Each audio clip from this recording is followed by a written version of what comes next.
వాళ్ళు సపోర్ట్ చేయడంలో ఒక అర్థం ఉంది. కానీ శ్రీకాకుళం మొత్తానికి నేను తెలియదు కదా, వాళ్ళు కూడా అంత మన అమ్మాయిరా అన్నట్టుగా నాకు. కాదు, నువ్వు శ్రీకాకుళం బిడ్డని అని చెప్పుకుంటున్నావు, శ్రీకాకుళం యాస మాట్లాడు ఒకసారి.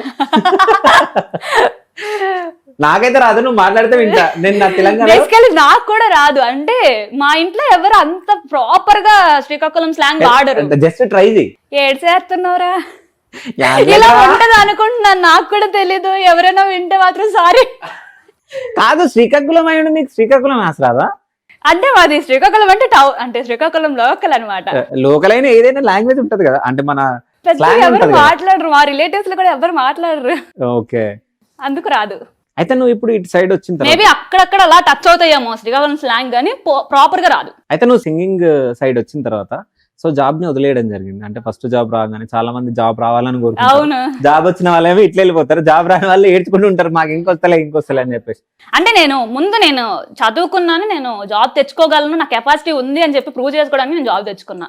ఒకవేళ ఇటు కాకపోయినా అట్లా నేను సెటిల్ అవుదామని ప్లాన్ లోనే ఉన్నా. ఓకే, అంటే ఇన్ఫోసిస్ అంటే చాలా ఐటీ కంపెనీలో టాప్. అవునా? సో దాంట్లో వచ్చింది, అయినా కానీ అది వద్దనుకోని చెప్పేసి సింగింగ్ సైడ్ వెళ్ళినావు. ఎప్పుడన్నా బాధపడ్డావు అంటే ఎందుకు వదిలేసా జాబ్ అని? అట్లా అలా ఏం అనిపించలేదు. అలా అనిపిస్తే ఫస్ట్ అంటే అలా ఎప్పుడైతే థాట్ వచ్చిందో నేను ఎందులో ఫెయిల్ అయిపోతున్నాను అన్న ఫీలింగ్ నాకు వస్తుందని అర్థం. సో నేను అలా తెచ్చుకోలేదు. అంటే ఒకవేళ నేను ఇక్కడ ఉన్నా కూడా బట్ నేను దీనికోసమే కదా వచ్చాను, సో ఏదో ఒకటి సాధిద్దాం అన్న ఫీలింగ్ లో ఉన్నాను అనమాట. సో అలా ఎప్పుడు అనుకోలేదు. బట్ కొన్ని సార్లు అంటే అందరు చేసుకుంటుంటారు కదా, నేను హాస్టల్లో ఉంటున్నాం కదా, సో అందరూ చేసుకుంటారు, అందరికి ఏదో ఒక పని ఉంది రోజు, నాకే ఏం పని లేదా అనిపిస్తుంటది. అయితే ఇప్పుడు సింగింగ్ దాంట్లో ఇప్పుడు నువ్వు స్టేజ్ పైన పాడిన తర్వాత జడ్జెస్ కామెంట్స్ ఇస్తారు కదా, దాని తర్వాత బయటకు వెళ్ళిన తర్వాత ఇక్కడ నువ్వు బాగా పాడలే అది అని చెప్పేసి ఎవరైనా సజెషన్స్ ఇస్తారా? అంటే రాహుల్ గానీ మంగ్లీ గానీ సో మిగతా వాళ్ళు జడ్జెస్ ఎవరైనా మాట్లాడతారా మీరు? రాహుల్ అన్న ఒకసారి పిలిచి అంటే స్టేజ్ మీద, అంటే నేను చాలా డల్ అయిపోయాను, నువ్వు ఇది కాదు అంటే రాహుల్ అన్నే కాదు, ఫస్ట్ రాహుల్ అన్న, మంగ్లీ అక్క, శ్వేతామోహన్ గారు మొత్తం అందరూ పిలిచి నువ్వు ఇది కాదు, నిన్ను స్టార్టింగ్ లో చూసిన తరుణి ఇది కాదు, నీకు ఇంకా క్యాపబిలిటీ ఉంది, నువ్వు అది ప్రూవ్ చేయట్లేదు ఇక్కడ అని చెప్పి ప్రత్యేకంగా పిలిచి మాట్లాడారు. అంటే నేను స్టేజ్ మీద ఉన్నప్పుడే, అంటే సైడ్ కూర్చుంటాం కదా, అక్కడ ఉన్నప్పుడే జడ్జెస్ పిలిచి మాట్లాడారు నన్ను. ఓకే, సో నువ్వు ఇది కాదు, మాకు నీ ఒరిజినల్ ధరనే కావాలి అని చెప్పి. ప్రాక్టీస్ చేసేటప్పుడు ఒకవేళ రాలేదనుకో తిట్టడం కానీ అట్లాంటివి ఏమైనా ఉంటాయా? అలా ఏముండదు, అస్సలు అలా ఏముండదు. నిజంగా థ్యాంక్స్ చెప్పుకోవాలి ఒకరికి, తేజు అక్కకి. She is my vocal trainer అనమాట, మెంటర్ వోకల్ ట్రైనర్. తను ఎంత ఓపిక్గా చెప్తాదంటే అన్ని విషయాలు అలాగా పర్టికులర్ గా అలా చెప్తా ఉంటది అనమాట. చాలా ఓపిక అక్కకి కూడా, చాలా ఓపిక మీద చెప్తుంటది. ఇది రాకపోయినా కూడా వస్తారు తరుణి అంటే ఫస్ట్ రోజు నేను పాడేటప్పుడు ఎన్ని తప్పులో ఉంటాయి, కానీ అక్క వస్తుంది, ఒక 2 days ఉంది కదా, నువ్వు మెల్లగా ప్రాక్టీస్ చేస్తూ ఉండు, ఇంకా ఇంటికి వెళ్ళిపోయినా కూడా అక్క వీడియో కాల్ చేసి చెప్తూ ఉంటది అక్క. ఓకే, మీరు హైదరాబాద్ కి వచ్చి ఎన్ని ఇయర్స్ అవుతుంది? హైదరాబాద్ కి ప్రాపర్ గా రాలేదు నేను, ప్రాపర్ గా వచ్చింది అయితే 1 month అవుతుంది. ఓకే, సో 1 month అవుతుంది మీరు ఉండి 1 month అవుతుంది, కానీ నేను రికార్డింగ్స్ కి గట కంటిన్యూగా వస్తూనే ఉండేదాన్ని. కంటిన్యూగా అంటే ఇంకా 15 days కి హైదరాబాద్ వస్తూనే ఉండేదాన్ని. సో ఇప్పుడు హైదరాబాద్ లో ప్రెసెంట్ ఎవరెవరు ఉంటున్నారు? ప్రెసెంట్ ఎవరు లేరు, బట్ నా ఫ్రెండ్ ఒక ఆమె, వర్ష అని ఒక అమ్మాయి ఉంది, తనైతే లైక్ నాకు ఇంట్లో వాళ్ళు ఎలా చూసుకుంటారో అలా చూసుకుంటుంది అనమాట. సో తన కోసమే తన పీజీలో జాయిన్ అయ్యాను నేను. ఓకే, అంటే ఇక్కడికి వచ్చిన తర్వాత ఫ్రెండ్సా లేకుంటే మీరు ముందు నుంచి ఫ్రెండ్స్? నాకు ఆన్లైన్ లో ఫ్రెండ్ తను, బట్ చాలా ఎక్కువ క్లోజ్. ఆన్లైన్ లో అంటే ఎందులో? Voice of club house. Okay, sorry club house లో ఫ్రెండ్ అనమాట. అది ఎప్పుడు కరోనా టైంలోనా? కరోనా టైంలో, అప్పటి నుంచి ఫ్రెండ్. బట్ బయట కలిసాం, చాలా సార్లు కలిసాము. ఆఫ్టర్ ఇక్కడికి వచ్చిన తర్వాత ఇంకా ప్రాపర్ గా వర్ష దగ్గరే. ఇంకా అంటే నీలో ఇంత టాలెంట్ ఉందని ఎప్పుడు గుర్తించినాను? నేనా అంటే యాక్చువల్ గా కరోనా టైంలో బాగా ఖాళీగా ఉండేవాళ్ళం కదా, ఆన్లైన్ క్లాసెస్ అయ్యేవి,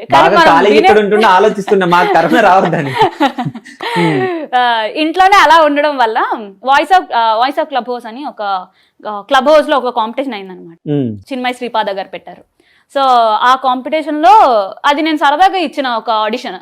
ఆ ఆడిషన్ లో టాప్ 1000+ ఎంట్రీస్ వస్తే టాప్ 60 members ఎంతో తీసుకున్నారు. చాలే మనం సెలెక్ట్ అవడమే చాలా గొప్ప అనుకున్నా. అది అలాగా ముందుకు వెళ్ళి సెమీఫైనలిస్ట్ వరకు వెళ్ళాను అనమాట. సో అక్కడ కొంచెం ఎక్కువ స్ట్రాంగ్ అయ్యాను. అంటే ఫోక్ లో నేను బెస్ట్ ఇవ్వగలుగుతానేమో అనే ఫీలింగ్ వచ్చింది. అంటే నేను బెస్ట్ అనట్లేదు, అంటే లైక్ ఇయ్యగలుగుతానేమో అని చెప్పి ట్రై చేయగలుగుతాను, కొంచెం ఆ హోప్ వచ్చింది అనమాట. సో రీసెంట్ గా నువ్వు సమ్మక్క సారక్కకి సంబంధించిన ఒక సాంగ్ కూడా పాడడం జరిగింది, సో ఇప్పుడు ప్రెసెంట్ మేడారం జాతర జరుగుతుంది. అవును. సో ఆ సాంగ్ పక్క మనం పాడాల్సిందే. మేడరాజు బిడ్డనంట మేడారం జాతరంట సమ్మక్క సారమ్మల తల్లి బిడ్డల పండుగంట జోడు కొమ్ములతోటి దింసాట పాటతోటి అరే భక్తులు బయలెల్లని తల్లి సమ్మక్క జోడు భక్తితో బయలెల్లని పార్వతి బిడ్డకు మొక్క మేడరాజు బిడ్డనంట మేడారం జాతరంట సమ్మక్క సారమ్మల తల్లి బిడ్డల పండుగంట జోడు కొమ్ములతోటి దింసాట పాటతోటి అరే భక్తులు బయలెల్లని తల్లి సమ్మక్క జూడు భక్తితో బయలెల్లని పార్వతి బిడ్డకు మొక్క. సూపర్. అసలు థ్యాంక్ యూ సో మచ్. ఎట్లా వచ్చింది ఈ ఛాన్స్ నీకు? అంటే నాకు తెలిసిన ఒక ఆయన నుంచి అలా పాస్ అయ్యి కాంటాక్ట్. ఓకే, అంటే ఫోక్ లో నీకు ఉందని చెప్పి అర్థమైంది కదా ఇప్పుడు, అంత టాలెంట్. అందుకని ఫోక్ సాంగ్స్ వస్తూనే ఉంటాయి. ఇంకా దేవుడి దయ. దేవుడి దయ, నీ దగ్గర టాలెంట్ ఉంది, పక్కా వస్తుంది. సో నీకు మమ్మీ ఇష్టమా డాడీ ఇష్టమా? నాకు ఇద్దరు ఇష్టమేనండి. నాకు ఇద్దరు ఇష్టం. ఎందుకంటే మా డాడీ అంటే మా మమ్మీ మీద నమ్మకంతో మా డాడీ అలా ఉండకపోయాడు ఉంటే మా మమ్మీ అంత సాధించేది కాదు. అంటే తను ఏం చేసినా మా డాడీ యాక్సెప్ట్ చేస్తారు అనే నమ్మకం మా మమ్మీకి ఉంది. లేకపోతే మా మమ్మీ అంత ధైర్యంగా ఈ స్టెప్ తీసుకోరు కదా. అంతే కదా. అంటే మా డాడీ సపోర్ట్ అయితే ఇవ్వలేదు, ఇలా తెలియదు కాబట్టి సపోర్ట్ ఇవ్వలేదు. బట్ ఒక ఒరిజినల్ గా అయితే మా మమ్మీ ఎక్కడికి అంటే ఏదైనా సరే ఒకటి చెప్పింది అంటే ఇది ఇలా బాగుంటది వీళ్ళకి ఇది సెట్ అవుతుంది అని అంటే హీ విల్ యాక్సెప్ట్. అంటే తను ఫస్ట్ ఆలోచిస్తారు, తర్వాత యాక్సెప్ట్ చేస్తారు. సో అంత సపోర్ట్ ఉంది కాబట్టి మా మమ్మీ చేయగలిగారు. సో ఎక్కువ ఏమైనా స్ట్రగుల్స్ పడ్డారా మీ ఫ్యామిలీ ఎప్పుడన్నా? అంటే మా డాడీకి తెలియకుండా కదా ఇదంతా. సో రికార్డింగ్స్ కి గట్రా వెళ్ళేటప్పుడు వాక్ ఇన్ ఇంటర్వ్యూస్ అని చెప్పి అలా చెప్తూ అంటే మా మమ్మీ మేనేజ్ చేస్తూ వచ్చేటప్పుడు మా మమ్మీకి కొంచెం ఎక్కువ కష్టం. అంటే నువ్వు జాబ్ ఇంటర్వ్యూస్కి వెళ్తున్నావు అని మేనేజ్ చేసేది ఇంట్లో? అదే సార్. ఓకే. సో అలా ఇంటర్వ్యూస్ అని చెప్పి అలా నెక్స్ట్ ఇంకోటి ఏంటంటే ఎక్కువ ఏమయ్యేదంటే ఒక 15 days కి శ్రీకాకుళం నుంచి హైదరాబాద్కి రావడం కదా, ఒక 14 hours జర్నీ ఉంటుంది.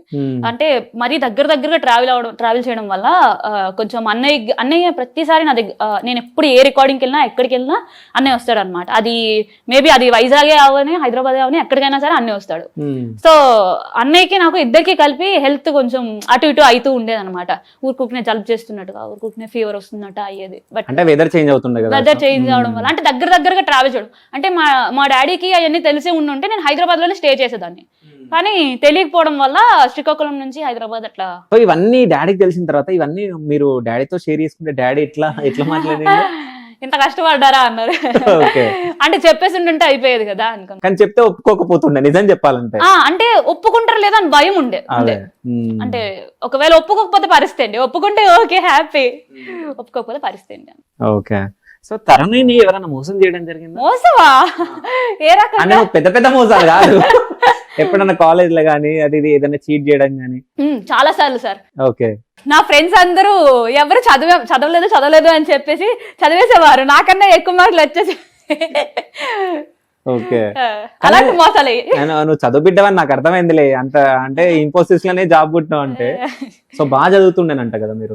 అంటే నేను స్కూలింగ్ టైంలో కొంచెం ఎక్కువ అల్లరిగా ఉండేది అనమాట, అల్లరి చిల్లరిగా ఉండేదాన్ని. దాని తర్వాత మా మమ్మీ కొడుతూ తిడుతూ చాలా కష్టాలు పడి నా చదువు కూడా ఎప్పుడు మా మమ్మీ కష్టాలు పడుతూనే ఉండేది. బట్ ఆఫ్టర్ 8th class నేను బాగా టర్న్ అయ్యాను. అంటే మా మమ్మీ ఇంకెప్పుడు దీంతో నాకు చదువు వల్ల ప్రాబ్లమ్ అని చెప్పి ఎప్పుడు అనలేదు. ఓకే. అయితే తరుణి ఇంతకు ముందుకు శ్రీకాకుళంలో